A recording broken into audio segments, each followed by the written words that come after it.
A state lawmaker is proposing new legislation that would make it a felony to remove organs from a deceased person without their family's permission. The move comes after months of I-Team reporting that uncovered multiple cases involving inmates whose organs were removed after death without their families knowing. Tonight, ABC 3340's Cynthia Gould has more on that story.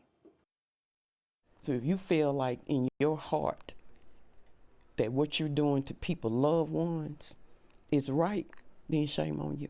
Kelvin Moore's family learned from the funeral home his organs were missing after autopsy at UAB. Those organs later retrieved in a biohazard bag. And there were other inmate families we heard from, including a mother outraged to learn her son's heart was missing. Once you hear it, it just shocks the conscience. That as bad as things are in our prison system, in our criminal justice system, that even to the point of after death, the system still denigrates the people that are involved with it. There is a law in the books requiring notification and consent of next of kin to remove and retain organs, but no penalties. It was essentially unenforceable. In the upcoming legislative session, Representative England will try again to make it a Class C felony. Medical ethics experts say organs are almost always returned to the body after an autopsy, unless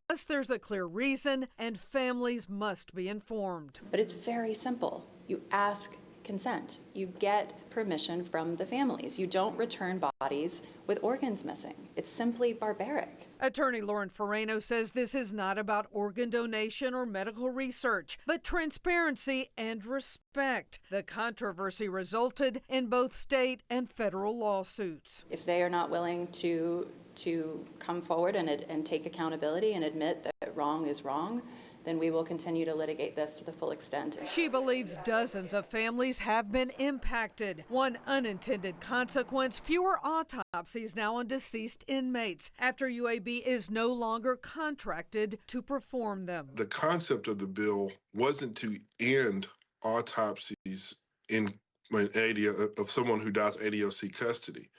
It was to make sure that notice was given prior to an organ being kept.